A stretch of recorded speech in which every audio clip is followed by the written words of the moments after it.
नमस्कार मित्रांनो. प्राप्त माहितीनुसार केंद्र सरकारने 3 नोव्हेंबर 2025 रोजी राजपत्राद्वारे 8व्या केंद्रीय वेतन आयोगाच्या संदर्भ अटी म्हणजेच TOR या जाहीर केल्या आहेत.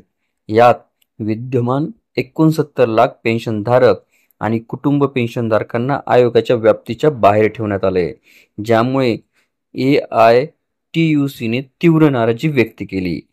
AITUC सरचिटणीस यांनी यावर टीका सुद्धा केली. वित्त विधेयक 2025 मधील बदलांद्वारे सरकारने पेन्शन सुधारण्याचा निर्णय घेण्याचा अधिकार असून 1 जानेवारी 2026 पूर्वी सेवानिवृत्त होणाऱ्यांना लाभ मिळणार नाही असा आरोप केलाय. यामुळे लाखो ज्येष्ठ नागरिकांच्या आर्थिक सुरक्षेवर प्रश्नचिन्ह उपस्थित झाले आहेत. तर आपण याबद्दल थोडक्यात जाणून घेण्याचा प्रयत्न करूयात. AITUCने TORला अतिप्रतिबंधक म्हटलंय.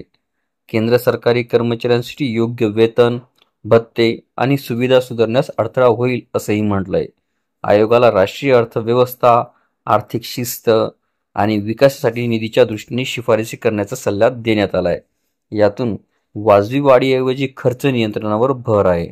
आजच्या महागाईत किमान पगार 5 सदस्यांच्या कुटुंबासाठी अन्न, शिक्षण, आरोग्य, निवारा व वाहतूक यांचा समावेश करून ठरवावा, अशी मागणी यावेळी करण्यात आली.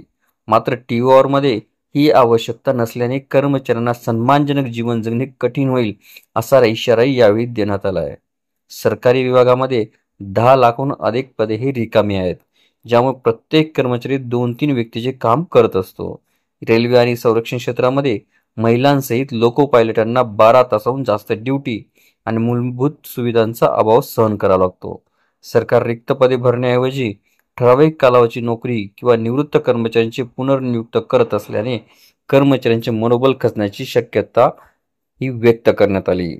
TORमध्ये अंशदानी राष्ट्रीय पेन्शन योजना म्हणजेच NPS आणि युनिफाईड पेन्शन स्कीम ऐवजी गैर अंशदानी जुनी पेन्शन योजनेच्या पुनर्स्थापनेचा उल्लेख नाहीये.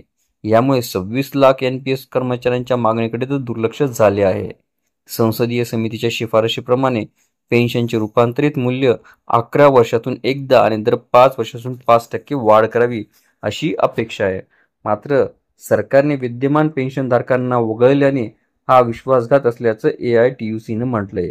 यामुळे निवृत्तीनंतरची आर्थिक स्थिरता धोक्यात येण्याची शक्यता आहे. AITUCने केंद्र सरकारच्या कर्मचारी आणि पेन्शन धारक विरोधी भूमिकेचा तीव्र शब्दात निषेध केला आहे.